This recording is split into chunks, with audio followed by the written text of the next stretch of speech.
Olá, eu me chamo Paula de Cássia Justino, sou graduada em Física Médica pela Universidade Federal de Uberlândia e hoje faço parte do programa de pós-graduação em Engenharia Biomédica, também na UFO.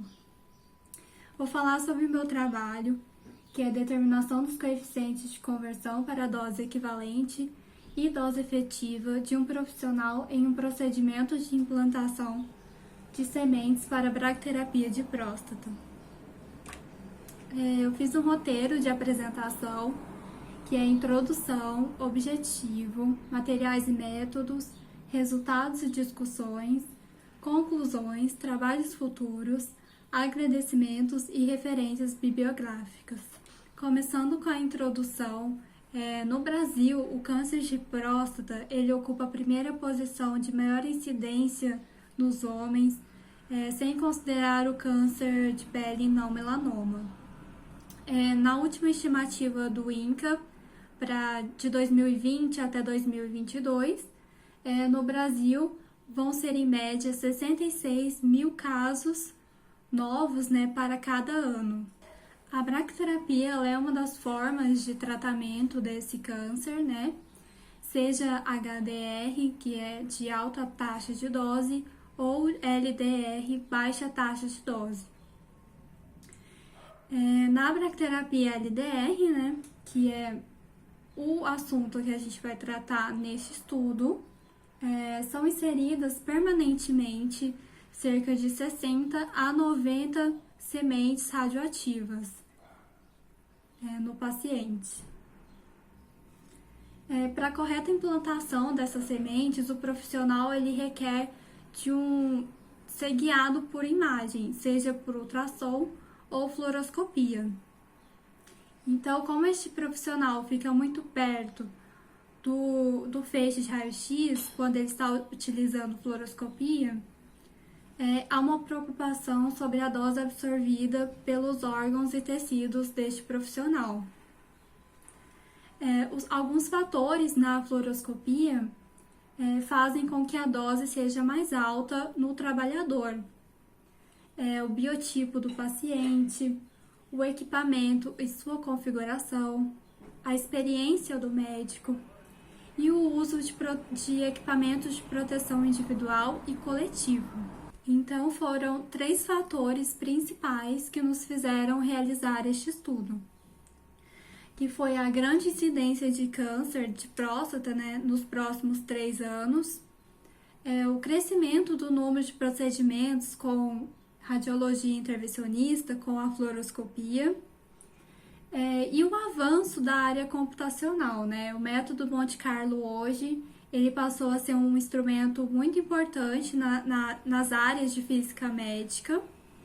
Então, isso nos permitiu avaliar a preocupação do médico no cenário deste procedimento. Então, o objetivo desse trabalho foi avaliar computacionalmente, utilizando o método Monte Carlo, os valores de coeficientes de conversão para a dose equivalente e dose efetiva para um objeto antropomórfico virtual masculino, utilizado para simular um profissional envolvido com a implantação de sementes de bracterapia, utilizando um equipamento de fluoroscopia para guiar no procedimento de implantação.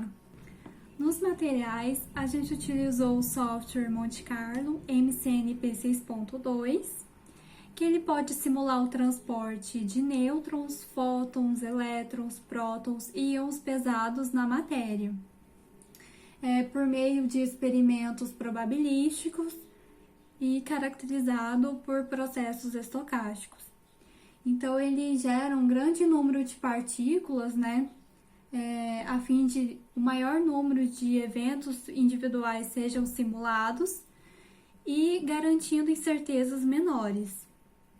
Então, essas partículas irão interagir com o sistema aleatoriamente e pode gerar aí partículas secundárias, perder energia, escapar ou ser absorvido pelo material.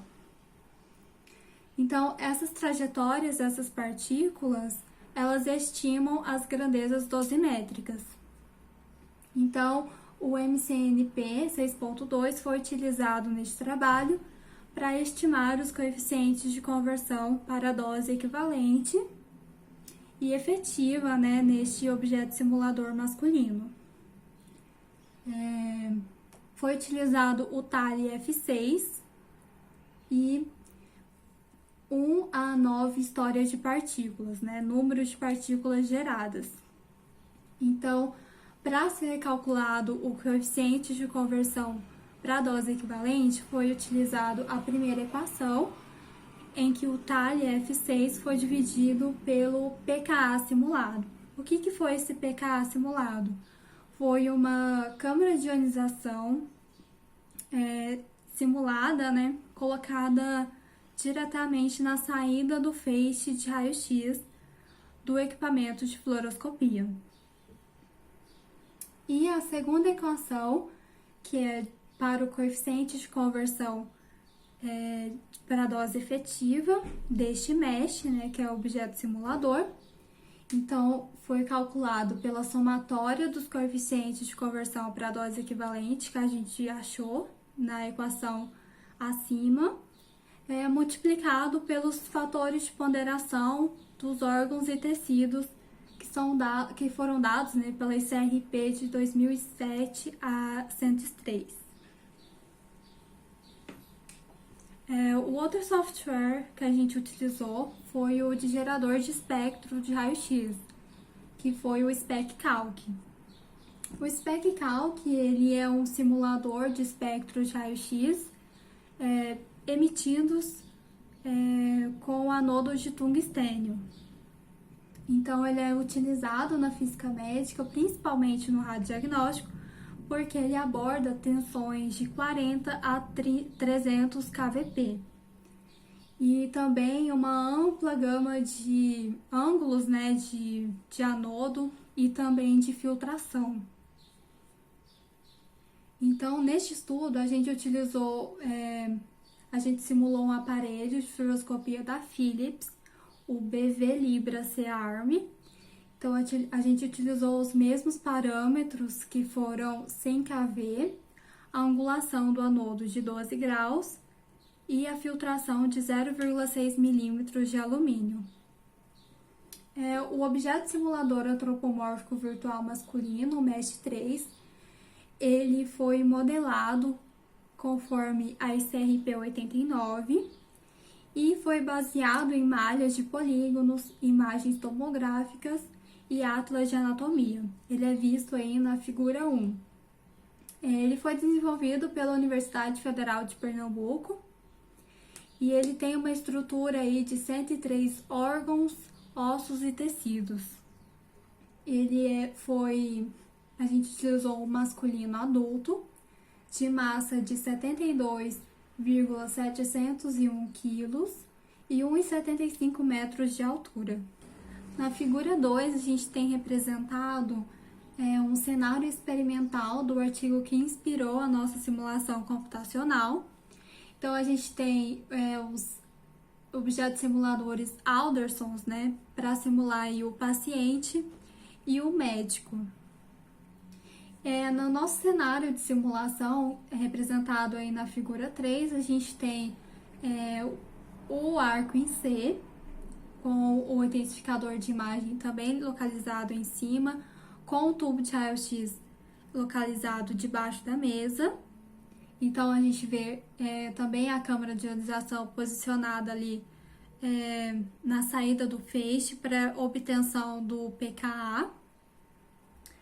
E a gente tem o paciente que foi constituído aí de um cilindro com material de equivalência de tecido humano.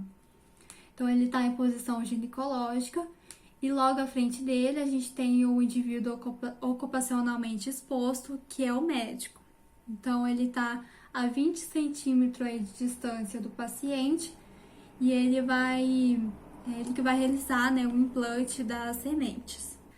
Começando aí os resultados de discussões, As sementes de iodo 125 utilizadas, elas não foram consideradas neste cenário de simulação, pois sua dose foram insignificante, né? A gente sabe que as sementes de iodo, elas são LDR, então as doses foram insignificantes comparadas com a de fluoroscopia.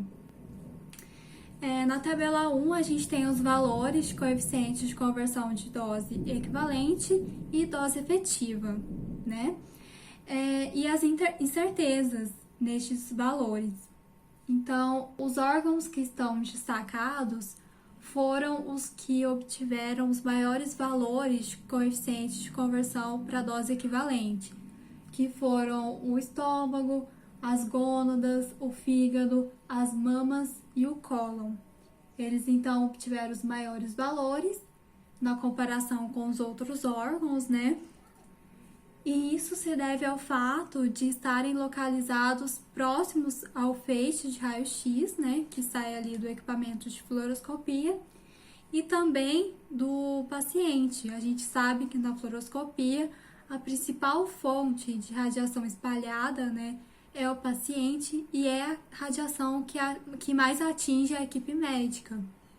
Então, por estar próximo do feixe primário e da radiação espalhada, estes órgãos obtiveram os maiores valores durante o procedimento.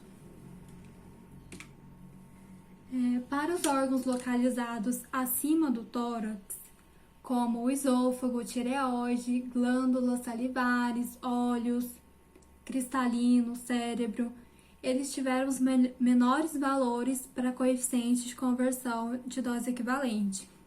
Uma vez que a distância ali do feixe primário e do paciente é maior. Em destaque aí para o cérebro, né, ele teve menor valor de coeficiente de conversão para dose equivalente comparado com os órgãos individuais analisados. A pele também, a gente leva em questão por ela ter o maior volume no corpo humano e ser o maior órgão presente, né, no corpo humano. Então, o valor de coeficiente de conversão para a pele também foi elevado. Então, conclui-se nesse trabalho que foram determinados coeficientes de conversão para a dose equivalente e dose efetiva do médico, né, um indivíduo ocupacionalmente exposto, em um procedimento de implantação de sementes de bracterapia, guiado por fluoroscopia, empregando aí o objeto simulador virtual Mesh3. Então, os resultados, eles mostraram, né, que os órgãos próximos ao paciente, que é a radiação espalhada, e do feixe de raio-x, que é a radiação primária, como o estômago, as gônadas, as mamas, o fígado e o cólon, obtiveram os maiores valores, né, se comparado com os outros órgãos. Para trabalhos futuros, planeja-se colocar uma médica também para ver aí as diferenças nos valores dos órgãos, variar o biotipo do paciente e também do médico. Segundo aí a figura 4, a gente tem acesso aí a objetos simuladores virtuais com mais massa, com mais altura, menos massa, menos altura. Então, dá para variar bastante o biotipo do paciente. Fazer uma simulação colocando EPI no médico, né? EPI na fluoroscopia é muito importante.